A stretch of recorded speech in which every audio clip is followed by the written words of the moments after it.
తెలంగాణ రాష్ట్రం ఏర్పడిన తర్వాత ఈ సంవత్సర కాలంలో మేము ఎటువంటి ఇబ్బందులకి ఇక్కడ గురి కాలేదు. మాకు ఎలాంటి ఆస్తి నష్టాలు జరగలేదు.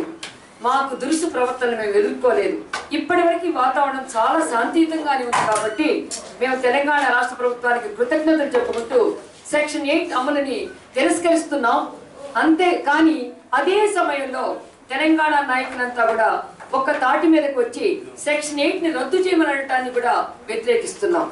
ఇది సెక్షన్ 8 మాకు భవిష్యత్ తరాలలో ఏదైనా ఇబ్బందులు కలిగితే, భవిష్యత్ తరాలలో మాకేదైనా రాజ్యాంగబద్ధంగా కానివ్వండి, మా ప్రాథమిక హక్కులకి ఏదైనా భంగం వాటిల్లినప్పుడు కానివ్వండి, సెక్షన్ 8ని మేము ఒక ఆయుధంగా ఉండడం కోసం ప్రభుత్వం మాకు ఇచ్చిన దానిని రద్దు చేయమంటం కూడా తెలంగాణలో ఉన్నటువంటి ఏ రాజకీయ నాయకులు కూడా ఆ హక్కు లేదు. అటు సెక్షన్ 8ని సెక్షన్ 8 అమలు చేయొద్దు, సెక్షన్ 8ని రద్దు చేయొద్దు. కానీ ఇంకొక విషయం కూడా చాలా బాధ కలిగిస్తుంది. మనం భారత రాజ్యాంగంలో ఉన్నాం, ఫెడరల్ స్ఫూర్తిలో ఉన్నాం, రాష్ట్రాల మీద కేంద్రం ఉంది. ఇక్కడ ఆంధ్ర పోలీసుల పెత్తనాన్ని కూడా మేము తీవ్రంగా వ్యతిరేకిస్తున్నాం. ఇలాంటి విభజించి పాలించే ధోరణి కనుక ప్రబలితే దాంతో నష్టపోయేది ఇక్కడ ఎవరైతే ఈ నాగరిక ప్రపంచంలో బతుకుతున్నామో మా భావాలకు దెబ్బ తగులుతుంది, మా యొక్క అస్థిరత్వానికి దెబ్బ తగులుతుంది, మా యొక్క సాంఘిక పరిస్థితులకు దెబ్బ తగిలింది. కాబట్టి ఇలాంటి రెచ్చగొట్టే ప్రకటనలు చేయొద్దని చెప్పి ఆంధ్రప్రదేశ్ నాయకులందరినీ కూడా కోరుకుంటున్నాం.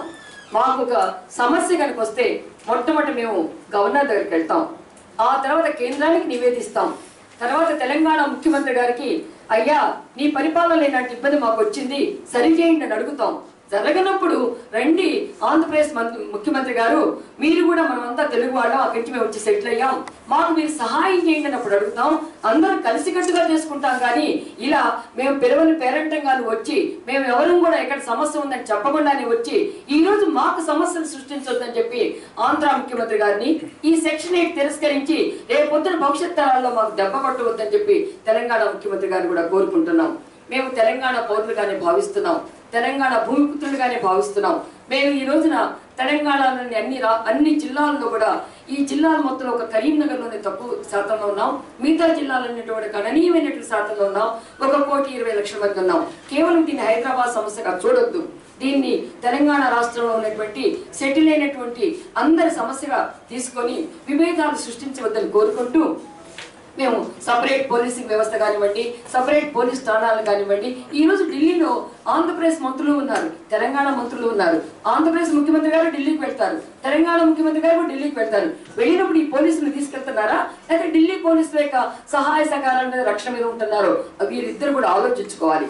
ఎందువల్లంటే ఇది ఫెడరల్ రాష్ట్రాల్లో ప్రతి ఎక్కడ ఏ రాష్ట్రంలో ఉంటే ఆ రాష్ట్రమే శాంతి భద్రతలు పరిరక్షించింది, ఏ రాష్ట్రంలో ఉంటే పౌర సేవలను వాళ్ళని అందజేస్తారు, ఏ రాష్ట్రంలో ఉంటే ఆ అంతర్గతంగా ఉన్నటువంటి భౌగోళిక సేవలు కానివ్వండి, పౌర సేవలు కానివ్వండి, రక్షణ సేవలు కానివ్వండి, పోలీస్ సేవలు కానివ్వండి అన్నిటిని కూడా ఆ రాష్ట్ర ప్రభుత్వం ఇస్తుంది. కాబట్టి నేను ఆంధ్రప్రదేశ్ ముఖ్యమంత్రి గారు ఒకటే కోరుకుంటున్నాను, ఈ రోజున మనకి మీరు సపరేట్ పదాన్ని తేవద్దు. పునర్విభజన చట్టం జరిగిపోయింది, పునర్విభజన చట్టం చాలా ఆ రోజు మీరు ఎందుకు వ్యతిరేకించలేదు ఇరు రాష్ట్రాల ముఖ్యమంత్రులు? ఆ రోజునే ఈ సెక్షన్ 8ని వీళ్ళు తిరస్కరించాల్సింది, ఆ రోజునే సెక్షన్ 8 అమలుకి పకడ్బందీ చర్యలు తీసుకోవడానికి ముఖ్యమంత్రి గారు కూడా చూడాల్సి వచ్చింది. ఈ రోజు అంత చక్కగా ఉన్నటువంటి సెక్షన్ 8ని దుర్వినియోగం చేయొద్దని చెప్పి ఎలా ఉందంటే ఐపీసీ సెక్షన్ లో మనకి 302 ఉంది. 302 ఎవరైతే తప్పులు చేస్తారో వాళ్ళ మీదే వేస్తాం కానీ విడిగా రోజు కూడా 302 సెక్షన్ రద్దు చేయమని ఎవరు అడగరు. రోగం రాకుండా శస్త్రచికిత్స చేస్తానని ఆంధ్రప్రదేశ్ ముఖ్యమంత్రి గారు అంటున్నారు, మందులు వేస్తానని ఆయన అంటున్నారు. అసలు ఈ రోగమే ఉండడానికి వీళ్ళు ఉండొద్దని ఈయన అంటున్నారు. ఇద్దరు తిట్టుకోవడం మాత్రం బాగాలేదు. కానీ తెలంగాణ గురించి మేము ప్రేర్ చేస్తూ ఒకటి మాత్రం మాకు చిన్న బాధ కలుగుతుంది. అప్పుడప్పుడు పరుష పదజాలం చిన్నగా సన్నాసులు అంటాం కానివ్వండి, లేకపోతే పనికిమాల శుద్ధ దండగా శుద్ధ వెదవులు అంటాం, ఈ మాటలు కొంచెం బాధ కలిగించవచ్చు. కానీ మొన్న కేసీఆర్ గారు నేను టీఆర్ఎస్ పార్టీ వ్యక్తిని కాదు, నేను బీజేపీ వ్యక్తిని. కానీ మొన్న టీఆర్ఎస్ తరఫున ముఖ్యమంత్రి గారు టీఆర్ఎస్ కాకుండా ఈ చలనచిత్ర పరిశ్రమ అభివృద్ధిలో ఒక స్టేట్మెంట్ ఇవ్వడం ఇచ్చారు. దాన్ని సెటిలర్స్ అందరూ కూడా అప్రిషియేట్ చేస్తున్నాం. అంతకుముందు ఎన్నైనా అవకతవకలు జరిగి ఉండొచ్చు, ఇప్పుడు రండి మీరంతా కూడా ఇక్కడ స్థిరపడ్డ మీరంతా కూడా చలనచిత్రాన్ని అభివృద్ధి చేయండి, 2వ చిత్రపురి కాలనీ నిర్మిస్తాను, అలాగే మీకు స్టూడియోల విషయంలో నేను ముందుకు వస్తానన్నారు. అది హర్షణీయమైన విషయం. ముఖ్యమంత్రి గారుగా ఆయన ఇచ్చేటువంటి పరిపాలనని మేము స్వీకరిస్తాం. కానీ ఈ రోజు మేము ఆయన ఒక డిమాండ్ కూడా చేస్తున్నాం ముఖ్యమంత్రి గారిని, సెక్రటేరియట్ లో ఒక గ్రీవెన్స్ సెల్ కావాలి. ఎందువల్లంటే మాకు ఏదైనా సమస్య వచ్చినప్పుడు సామాన్య పౌరుడు కూడా గవర్నర్ దగ్గరకు వెళ్ళలేడు కాబట్టి సామాన్య పౌరుడు సెక్రటేరియట్కి వెళ్ళి ఒక గ్రీవెన్స్ సెల్ ఉంటే దానికి ఒక ప్రత్యేక మంత్రిత్వ శాఖను ఆయన ఏర్పాటు చేసుకుంటే దాని ప్రకారంగా ఇప్పుడు మనకి సెంట్రల్ లో కూడా కాంగ్రెస్ శాఖలు ఉన్నాయి, తర్వాత రిహాబిలిటేషన్ శాఖలు ఉన్నాయి, తర్వాత గ్రీవెన్సెస్ సెల్స్ ఎన్నో ఉన్నాయి. ఆ రకంగా ఏర్పాటు చేసినప్పుడు వీరు చెప్పుకోవడానికి ఉంటది. ఈ రోజు వరకు నిజంగానే హోమ్ మినిస్టర్ గారు చెప్పినట్టుగా, తెలంగాణ హోమ్ మినిస్టర్ గారు చెప్పినట్టుగా, ముఖ్యమంత్రి గారు చెప్పినట్టుగా ఈ రకమైనటువంటి కేసు ఒకటి కూడా ఏ పోలీస్ స్టేషన్ లో నమోదు కాలేదు. మేము ఎవరు కూడా ఎక్కడికి వెళ్ళింది లేదు. కానీ ఒకటి మాత్రం బాధ కల్పిస్తుంది, ఒక సున్నితమైన అంశాన్ని ఇద్దరు ఎత్తి చూపిస్తున్నారు. పొగడపల్లి కాలనీ అని, ఎల్బీ నగర్ అని చెప్పి, నగర్ శివార్లు అని చెప్పి, అమీర్పేట మేము ఉండే అమీర్పేట అని చెప్పి, ఎస్ఆర్ నగర్ అని చెప్పి వీళ్ళు ఫలానా ప్రాంతంలోనే ఉంటున్నారంటున్నారు. అది తప్పు. మేము చార్మినార్లో ఉన్నాం, పత్రగట్టిలో ఉన్నాం, ఇక్కడ మెహదీపట్నంలో ఉన్నాం, ఫస్ట్ క్లాన్సర్ లో ఉన్నాం, ఆసిఫ్ నగర్ లో అన్ని చోట్ల కూడా ఉన్నాం. అలా ఉన్న మమ్మల్ని ప్రత్యేక పలానా ప్రాంతంలో వీళ్ళు ఆంధ్ర వాళ్ళని చెప్పి చూపెట్టకుండా తెలంగాణలో ఉన్నటువంటి మమ్మల్ని తెలంగాణ భూమిపుత్రులుగా స్వీకరించి ఇది హైదరాబాద్ సమస్యగా కాకుండా ఇంకోటి అచ్చెన్నాయుడు గారిని ఇచ్చినట్టు స్టేట్మెంట్ ని మా తెలంగాణ సెటిలర్స్ ఫోరం తీవ్రంగా ఖండిస్తోంది. ఇది యూటీ చేద్దాం, ఆయన ఎవరే చెప్పడానికి యూటీ చేద్దాం అని చెప్పి ఆ రోజు పునర్విభజన చట్టం జరుగుతున్నప్పుడు, ఇది పూర్తిగా 2 రాష్ట్రాల విభజన జరుగుతున్నప్పుడు నోరెత్తలేకపోయారే. ఈ రోజు యూటీ చేయమంటేనే హైదరాబాద్ బ్రాండ్ ఇమేజ్ పెరిగింది. ఈ రోజున హైదరాబాద్ ని ప్రపంచ దేశాలని కూడా ముందుకు తెస్తున్నాయి. మేము అమరావతి అభివృద్ధిని కోరుకుంటున్నాం, హైదరాబాద్ అభివృద్ధిని కోరుకుంటున్నాం. మాకు 2 రాష్ట్రాలు 2 కళ్ళు లాంటివి. ఈ ఇద్దరు రాష్ట్రాల పురోగమనం ఉండాలనుకుంటున్నాం. ముఖ్యమంత్రులు రాష్ట్ర అభివృద్ధుల కోసం పాటుపడండి.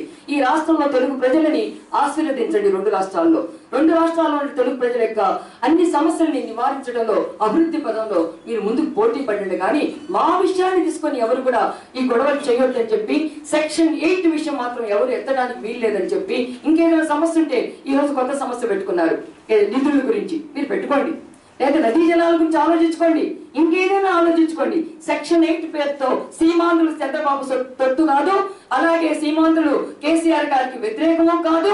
ఎవరికి తొత్తు? మా రాజకీయ భావాలు మాకున్నాయి, మా వ్యక్తిత్వాలు మాకున్నాయి, మా రాజకీయ సిద్ధాంతాలు మాకున్నాయి. ఎవరు వచ్చిన చోటుకి వాళ్ళు పోతారు. అంతేగాని ఎవరు తొత్తుగానో బ్రాండ్ గానో ఎవరి కింద కమోడిటీగా కనుక మేము చూస్తే ఇంకొక ఆత్మగౌరవ పోరాటానికి మేము కూడా వెళ్తాం. ఈ రోజు 4 కోట్ల మందిలో 1,20,00,000 ఉన్నటువంటి మేము ఎవరినైనా ప్రభావితం చేయగలుగుతాం. కానీ గ్రేటర్ హైదరాబాద్ ఎలక్షన్ దృష్టిలో పెట్టుకొని ఎవరో మమ్మల్ని వాళ్ళ బ్రాండ్ ఇమేజ్ లోకి తీసుకెళ్లాలనో, లేకపోతే ఎవరో మమ్మల్ని వాళ్ళ కింద మాలో ఉన్నటువంటి సెంటిమెంట్ ని రెచ్చగొట్టేసి ఒక తాటి మీదకి తేవాలన్నటువంటి ఆలోచనలు కనుక వస్తే కనుక మానుకోమని చెప్పి ఇరు రాష్ట్ర ముఖ్యమంత్రుల్ని కోరుకుంటూ మమ్మల్ని మీలో ఈ పరిపాలనలో ఒక భాగస్వాములుగా, అంతర్భాగంగా, ప్రజలుగా మమ్మల్ని స్వీకరించమని చెప్పి మేము మాలో కూడా ఆవేశం ఉంది, ఆలోచన ఉంది, పట్టుదల ఉంది. తెలంగాణ రాష్ట్రం కావాలని కోరుకున్నటువంటి మేము ఈ రోజు తెలంగాణ బంగారు తెలంగాణ దానిలో కూడా పాత్ర వహిస్తాం. అవసరమైతే మరొక ఆత్మగౌరవ పోరాటానికి మేము కూడా ముందుకు వస్తాం. మా హక్కులకు భంగం కలిగినప్పుడు దానికి నాయకత్వం చంద్రబాబు గారు చేయాల్సిన అవసరం లేదు, లేకపోతే ఇంకెవరో చేయవలసినటువంటి అవసరం లేదు.